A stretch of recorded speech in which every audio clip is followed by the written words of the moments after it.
आश्रम के सभी बच्चे जब दूसरे कामों में लगे होते थे तो एक बच्चा एक कोने में बैठा चुपचाप अपने आप में खोया रहता था। वो अक्सर किसी से ज्यादा बात नहीं करता था। आश्रम की सभी जिम्मेदारियां पूरी करने के बाद जहां सभी बच्चे पूरे दिन की घटनाओं की चर्चा करने लगते हैं, वहीं पर वो शांत रहने वाला बच्चा एक बरगद के पेड़ के नीचे बैठकर ध्यान करने लगता। सभी बच्चों को आश्चर्य होता था क्योंकि उसका कोई दोस्त नहीं था। वो अक्सर आश्रम में अकेला ही घूमता रहता था। ये देखकर उसके गुरु को बड़ी प्रसन्नता होती थी। उसे लगता था कि कोई तो है आश्रम में जो मौन यानी कि चुप रहने की ताकत को समझता है, उसके महत्व को समझता है। आश्रम के बारे में जब भी कोई जरूरी निर्णय लेना होता उसकी राय जरूर लिया करते थे, लेकिन यही बात गुरुजी के एक दूसरे शिष्य को बड़ी खटकती थी। क्योंकि वो गुरुजी का प्रिय शिष्य बनना चाहता था, इसीलिए वो गुरुजी के सामने दूसरे बच्चों के कामों में कुछ न कुछ कमियां निकालता रहता था, जिससे गुरुजी उसे महान समझने लग जाए।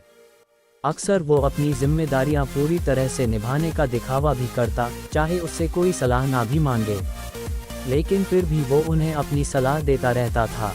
वो बहुत ही बातूनी शिष्य था और आश्रम के दूसरे सभी बच्चों में बहुत प्रसिद्ध भी था, क्योंकि वो सबसे हंसी मजाक करता रहता था, उनसे दिन भर बातें करता रहता था, इसीलिए उसकी सबसे दोस्ती हो गई थी।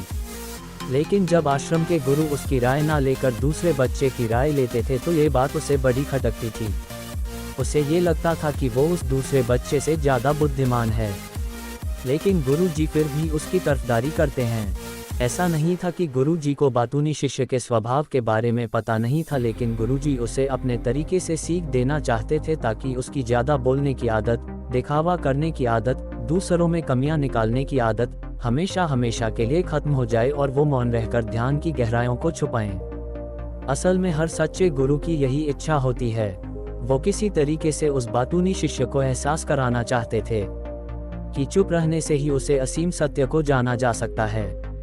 उस विराट का एहसास चुप होकर ही किया जा सकता है। एक दिन गुरुजी को एक तरीका सूझा। उन्होंने आश्रम के सभी बच्चों को अपने पास बुलाया और कहा कि मैं तुम सभी को दो दो हिस्सों में बांटकर अलग अलग गांवों में भिक्षा मांगने के लिए भेज रहा हूं, और जो भी दो बच्चे सबसे ज्यादा भिक्षा मांग कर लाएंगे उन दोनों को आश्रम की सभी जिम्मेदारियां निभाने का मौका दिया जाएगा। अपनी बात जारी रखते हुए गुरुजी ने बताया कि भिक्षा मांगने से हमारा अहंकार खत्म होता है, इसीलिए हर शिष्य पूरे मन से भिक्षा मांगे।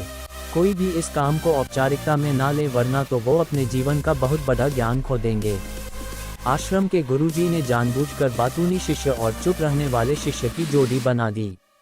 बातूनी शिष्य के मन में सिर्फ एक ही बात चल रही थी कि इस बार उसे मौका मिला है और इस बार वो गुरुजी को दिखा देगा कि वो चुप रहने वाले शिष्य से कितना ज्यादा प्रतिभावान है।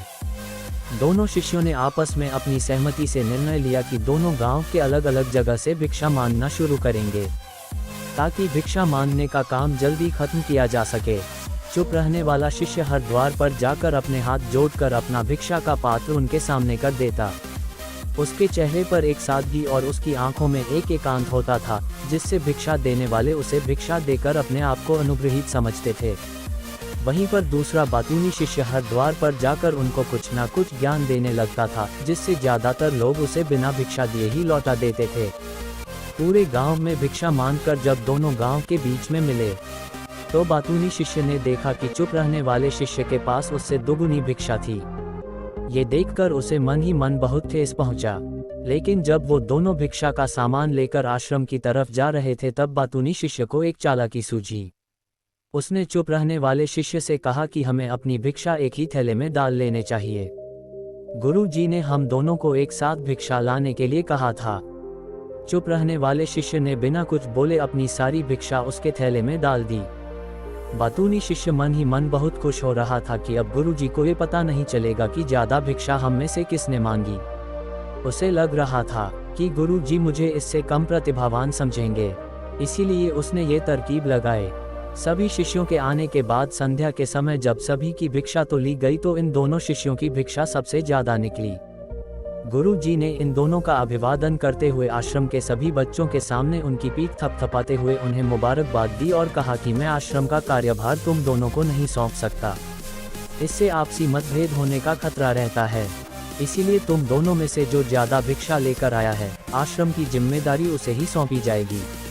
जब उन्होंने उनसे पूछा कि तुम में से ज्यादा भिक्षा कौन मांग कर लाया था, तो बातूनी शिष्य ने कहा कि गुरुजी, मैं इससे दुगनी भिक्षा मांग कर लाया था, लेकिन मुझसे गलती हो गई कि मैंने वो दोनों भिक्षा एक ही थैले में डाल ली। मुझे नहीं पता था कि आप ऐसा निर्णय लेने वाले हैं, वरना तो मैं अपनी शिक्षा का थैला अलग ही रखता। इस पर गुरुजी ने चुप रहने वाली शिष्य से पूछा कि क्या तुम इसके बाद से सहमत हो? क्या तुम इससे कम भिक्षा लेकर आए थे? ये सुनकर चुप रहने वाले शिष्य ने कहा कि गुरुजी, मेरे पास ऐसा कोई साधन नहीं है जिससे मैं ये साबित कर पाऊँ कि मैं इससे ज़्यादा भिक्षा लेकर आया था। असल में ये उल्टा बोल रहा है, दुगनी भिक्षा मैं लेकर आया था, ये मुझसे आधी भिक्षा लेकर आया था और इसी ने ही मुझसे भिक्षा एक थैले में डालने की बात कही थी। आश्रम से कुछ दूरी पर एक पहाड़ी थी, जिसके पीछे सूरज अभी अभी संध्या के समय ढल रहा था। गुरुजी को तो पता था कि सच कौन बोल रहा है, लेकिन बाकी बच्चों के सामने सच साबित करने के लिए उन्होंने उन दोनों से एक सवाल पूछा कि पीछे पहाड़ी पर तुम्हें क्या दिखाई दे रहा है? ये सुनकर वाचाल शिष्य झट से बोल पड़ा कि गुरुजी, पहाड़ी के पीछे सूरज अपना रंग बिखेर रहा है, आसमान में लालिमा छाई हुई है, ये बहुत ही सुंदर दृश्य है। वो तो और भी बहुत कुछ कहना चाहता था, लेकिन गुरुजी ने उसे चुप करते हुए दूसरे शिष्य से जवाब जानने के लिए जब उसकी तरफ देखा तो उसकी आंखों में आंसू भरे हुए थे। श्रद्धा, भक्ति और प्रेम से उसकी आंखें भर आई थी। गुरुजी को उससे पूछने की जरूरत ही नहीं पड़ी। गुरुजी ने सभी बच्चों को संबोधित करते हुए कहा कि मैंने सवाल किया था कि पहाड़ी के पीछे तुम्हें क्या दिखाई दे रहा है। ज्यादातर लोगों को यही दिखाई देगा कि एक बहुत सुंदर दृश्य है, लेकिन मजे की बात यह है कि सुंदरता बोलकर नहीं बताई जा सकती, उसे महसूस किया जा सकता है और सामने वाला उस सुंदरता को आपकी आंखों में देख पाता है। चुप रहने वाले शिष्य की तरफ इशारा करते हुए गुरुजी ने कहा कि असल में सुंदरता इसी बच्चे ने देखी है। दूसरे बच्चे ने सिर्फ सुंदरता की उपव्याख्या की है, लेकिन इसने वास्तविकता में उस सुंदरता को महसूस किया है। अपने आप को ऊंचा दिखाने की सभी कोशिशें नाकाम होती देख वाचाल शिष्य वहीं पर फूट फूट कर रोने लगा। उसको चुप कराते हुए गुरुजी ने कहा कि बेटा, मुझे पहले से पता था कि तुम झूठ बोल रहे हो, लेकिन मैं तुम्हें उस झूठ का एहसास कराना चाहता था।